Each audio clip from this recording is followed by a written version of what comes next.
তখন দেখা যায় সেই মানুষটি যখন প্রেমে ফানাফিল্লা হয়, যে প্রেমের মানুষ বলে তারে এই পিঞ্জর হতে ছেড়ে গিয়া ঘুরে আবার আসতে পারে, এই দমের কোঠায় চাবি দিয়া হাস্তিকে নেস্তি করিয়া ফানাফিল্লার হালে গিয়া শ্রীকলা নগরে পরম বন্ধুর হবে দেখা বর্জক শহরে, এই মরা হইয়া দর্শে যেজন লাগ পাইয়াছে অধরারে, এবার সুলতান নাসিরা মোকামে জলি এবং খফি দুয়ের শনে গেলে দেখতে পাবে ধ্যানে মুর্শিদকে নজরে, আপনাকে হারাইলে পাওয়া যায় মাসুকেরে, এবার মুর্শিদ রূপ মিশিলে পরে তারে দেখিতে পারে, আরশিতে ছবির মতো নিরঞ্জন কয় তারে। হে জগতবাসী, যদি আমাকে দেখতে হয় তাহলে আয়নার প্রয়োজন, তাহলে পীর মুর্শিদ ভক্তের আয়না যেজন নিজকে দেখেছে। হে জগতবাসী, সারা জীবন ইবাদত করতে করতে করতে করতে মরতে মরতে একদিন মরে যাব, কিন্তু কখনো আল্লাহকে দেখার নসিব হবে না।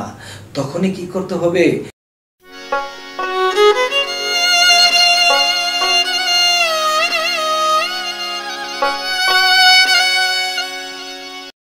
হে জগতবাসী, আমি শামীম আলী চিশতি আপনাদের সামনে আজকে একটি আলোচনা নিয়ে হাজির হইলাম।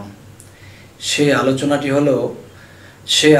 হলো এই পৃথিবীতে কেউ যদি সারা জীবন আল্লাহর ইবাদত করে, রোজা রাখে, নামাজ পড়ে, জীবনে এক ওয়াক্ত নামাজ কাজা করে নাই, জীবনে কোনো কিছুই সে তার নিজের জ্ঞান থাকতে কোনোদিন আল্লাহর ইবাদত টাইম টু টাইম করেছে, কোনোদিন সে তার জ্ঞান থাকতে কখনো গ্যাপ দেয়নি, সুন্দর মতো চালিয়ে গেছে, তবে এরকম একটা ব্যক্তিও ইহকাল এবং পরকালে আল্লাহর দেখা পাবে না, আল্লাহর সাক্ষাৎ পাবে না।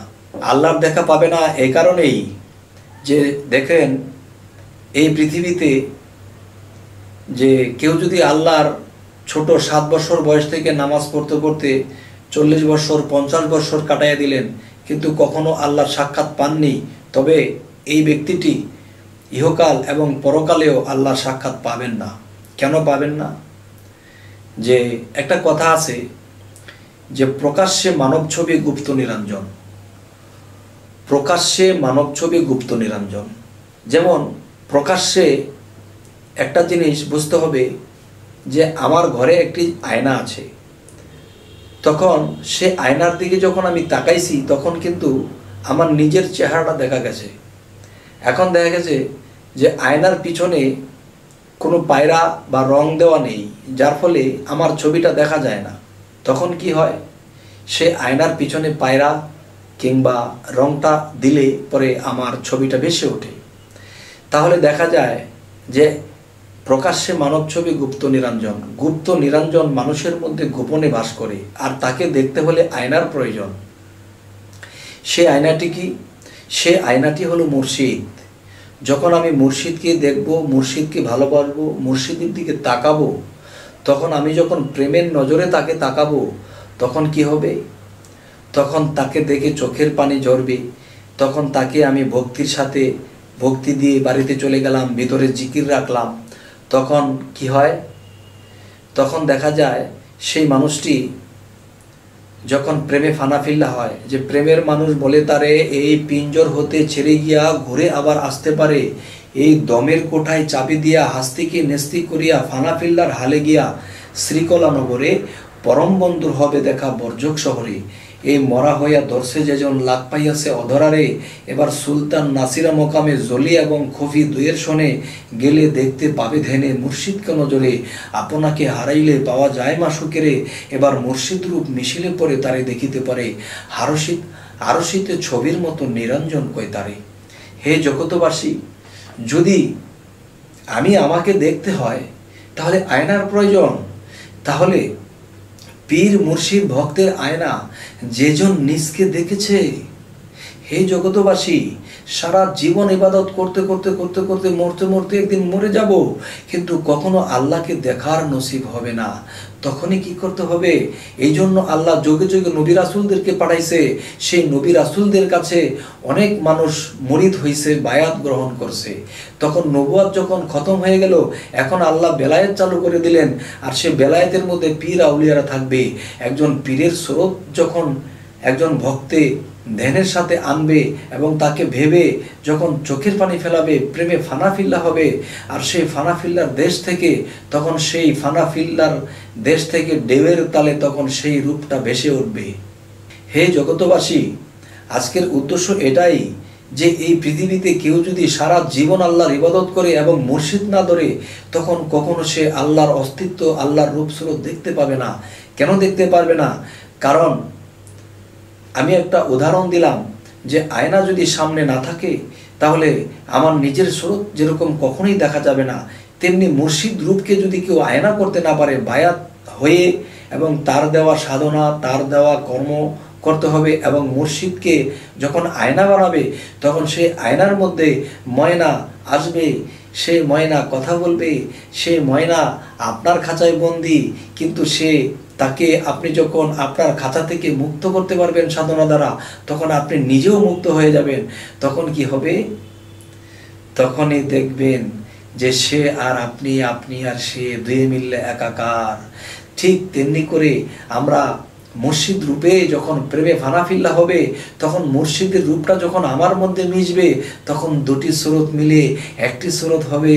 আর সেই একটি স্রোত যখন হয়ে যাবে, ওহ বাবা, ইয়া আল্লাহু ইয়া আল্লাহু ইয়া আল্লাহু ইয়া আল্লাহু। আজ আমার এই কথাগুলো একটু গভীর দেশের লোকেদের জন্যই প্রযোজ্য বেশি হবে।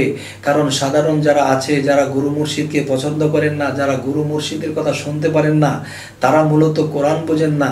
তারা কোরআন যদি পড়তো তাহলে কোরআনের মধ্যে পাইতো যে গুরু মুর্শিদের কথা আল্লাহ বারবার বলেছেন, এবং এই কথাটাও আল্লাহ একটি আয়াতে বলেছেন, আমি যাকে পথ দান করি, সুপথ দান করি, সে কখনো পথভ্রষ্ট হবে না, আর যাকে আমি পথ দান না করি সে কখনো সুপথ পাবে না। হে জগতবাসী, তবে আমরা চাইব অবশ্যই আল্লাহর সুপথে থাকতে। তবে আমার এই আলোচনাগুলো যদি আপনাদের মনে একটু জায়গা করে নেয়, তাহলে অবশ্যই যারা গুরু মুর্শিদ ধরেছেন, তারা গুরুর কাছে গেলে, মুর্শিদের কাছে গেলে কি করবেন? যে ছোট বাচ্চার মতো হয়ে যাবেন, ভক্তি পূর্ণ থাকবে এবং জ্ঞান শূন্য হয়ে যাবেন। যদি জ্ঞান থাকে, দুটা কথা জানতে চাওয়ার জন্য বলবেন, জানার দরকার হবে না বাবা। যখন আপনি ভক্তির দেশে থাকবেন, তখন কি হবে? আপনার মাথাটা যখন নিচের দিকে যাবে, তখন গুরুর মাথাটা যখন উপর দিকে থাকবে, তখন একটা উদাহরণ হলো, একটা খালি কলসি আর একটা ভরা কলসি।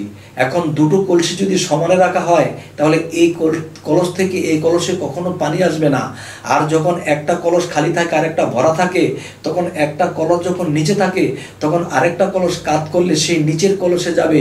ঠিক কেউ যদি গুরুকে অন্তরের অন্তঃস্থল থেকে ভক্তি দিতে পারে, তখন গুরুর যে ভিতরের যে কিছু আল্লাহর পাওয়ার, আল্লাহর যে কিছু কঠিনভাবে কিছু কামাই করা হৃদয়ের ভালোবাসা বা কিছু আধ্যাত্মিক শক্তি, রুহানিয়াত জগতের শক্তি, সেগুলো কিছুটা ভক্তের মধ্যে সেখানে গমন করবে, সেখানে প্রবেশ করবে। তখন কি হবে? তখন ভক্তের মধ্যে তখন আরো প্রেমে ফানাফিল্লা আসবে। তখন সেই ভক্ত আস্তে আস্তে উপরের দিকে উঠবে। এমন হয়তো আস্তে আস্তে দেখা যায় সে ভক্তটি আল্লাহর দেখা পেয়ে যাবে। কেননা ভক্তির মাধ্যমে মুক্তি লুকানো আছে।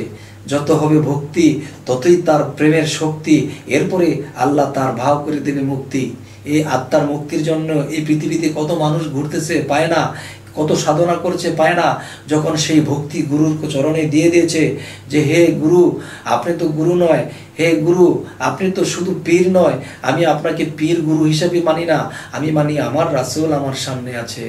আর আমার রাসূল নয়, আমি মনে করছি আমার খোদা আমার সামনে আছে। হে জগতবাসী, শরীয়তের কোনো লোক যদি আমার এই ভিডিওটি দেখেন, তারা হয়তো বুঝবেন না, তারা মনে মনে খিতখিত করবেন। আসলে আমার এই কথাগুলো কোরআন ও হাদিস দিয়ে আমি প্রমাণ করে দেব যে দেখেন, এই প্রেমের মানুষ বলে তারে এই পিঞ্জর হতে ছেড়ে গিয়া ঘুরে আবার আসতে পারে। দমের কোটায় চাবি দিয়া হাস্তিকে নেস্তি করিয়া ফানাফিল্লার হালে গিয়া শ্রীকলা নগরে পরম বন্ধুর হবে দেখা বর্জক শহরে। এই মরা হইয়া ধরছে যে যেমন লাগ পাইয়াছে অধরারে। এবার সুলতান নাসিরা মোকামে জলি এবং খফি দুয়ের শোনে গেলে দেখতে পাবে ধ্যানে। মুর্শিদকে নজরে আপনাকে হারাইলে পাওয়া যায় মাসুকেরে। এবার মুর্শিদ রূপ মিশিলে পরে তারে দেখিতে পারে আরশিতে ছবির মতো নিরঞ্জন কই তারে। হে জগতবাসী, জানি না আমার এই কথাগুলো কার অন্তরে গীতবে, আর জানি না এই কথাগুলো কারো মনের মধ্যে হেডের সৃষ্টি করবে বা আমার প্রতি ঘৃণার সৃষ্টি হবে। তবে আশা করব যদি কারো এই কথাগুলো ভালো লাগে তাহলে আমাদের এই চ্যানেলের কথাগুলো পেতে আপনারা সাবস্ক্রাইব করে রাখুন, আরও কথাগুলো পেয়ে যাবেন।